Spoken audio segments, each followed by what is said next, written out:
जय शिवराय. मी पांडुरंग कदम. आज आपण पाहिलं असेल एक मागच्या दरवाजाने आलेले प्रसाद लाड. ते काय म्हणत होते, त्यांचं वक्तव्य या ठिकाणी कदाचित तुम्ही पाहिलं असेल.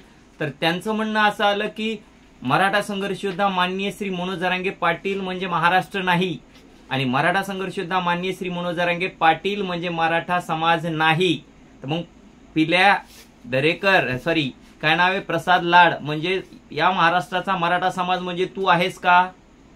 अरे तुला सगळं माहिती आहे ना, या महाराष्ट्रामध्ये मनोज जरांगे पाटील मराठ्यांचं काळीज आहे, मराठ्यांचं हृदय आहे. मराठ्यांचे सरसेनापती म्हणजे कोण आहेत, तर मराठा संघर्ष योद्धा माननीय श्री मनोज जरांगे पाटील आहेत.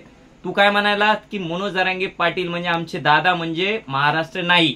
कदाचित नसेल तुझ्या अँगलने. मग हा महाराष्ट्र ज्यांनी तुला तुकडा टाकला त्यांचा महाराष्ट्र आहे का? ज्यांच्या तुकड्यावरती या ठिकाणी तू भुकायला लागलास त्यांचा हा महाराष्ट्र आहे का? तर तो कदापिही नाही. ते महाराष्ट्रातल्या जनतेनं लोकसभेला दाखवून दिलेला आहे.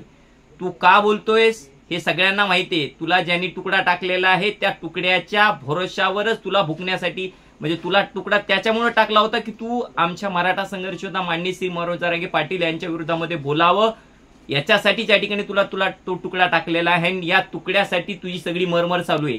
दुसरा मुद्दा, तू काय म्हणायला लागलास की मराठा संघर्ष योद्धा माननीय श्री मनोज जरांगे पाटील यांनी 288 विधानसभेचे उमेदवार उभे करावेत आणि त्याच्यासाठी मग आम्ही या ठिकाणी पुढच्या गोष्टी पाहू. तर तुझ्यासारख्या चिपड्या म्हणजे तुझ्यासारख्यानी आम्हाला सांगू नये.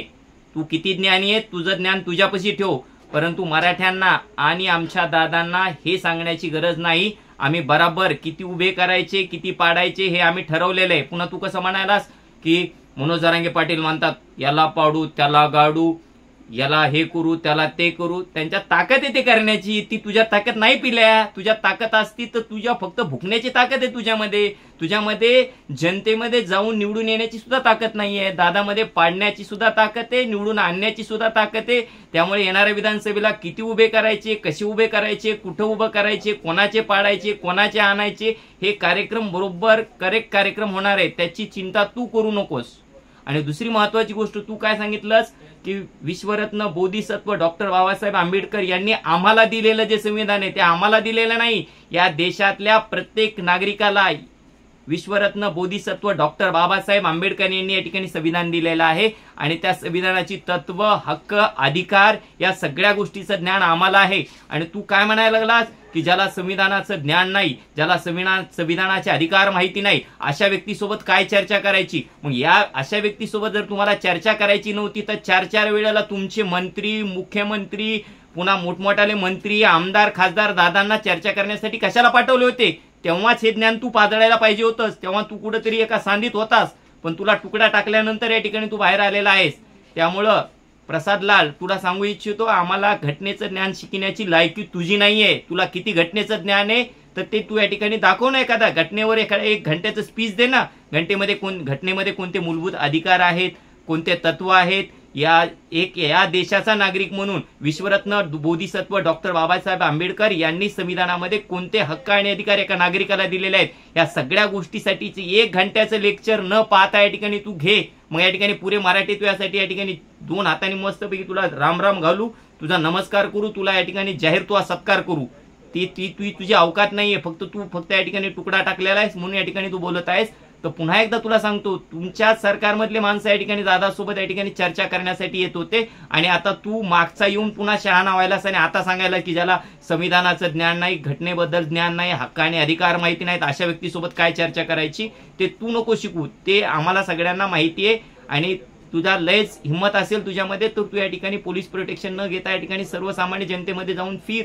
तुला या ठिकाणी निश्चितच लोक तुझं म्हणजे हार घालून या ठिकाणी स्वागतच करतील, कारण की तू बोलतोस तेवढा चांगला मराठ्यां. मला तर पहिले तुझा DNA चेक करून घ्यावा, कारण तू मराठा आहेस का नाही मला हे माहिती नाहीये.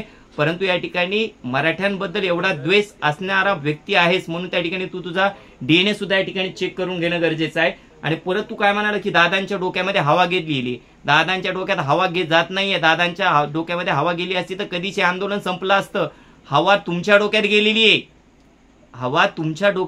म्हणून तुम्ही अशा प्रकारचे वक्तव्य करता. दादांच्या डोक्यामध्ये हवा गेलेली नाहीये. दादांना मराठा बांधवातून तळागाळामध्ये राहणारा गरजवंत गोरगरीब मराठ्यांचं प्रेम दादाला भेटलेलं आहे आणि म्हणून दादांच्या या ठिकाणी एवढा दादांमध्ये उत्साह आहे.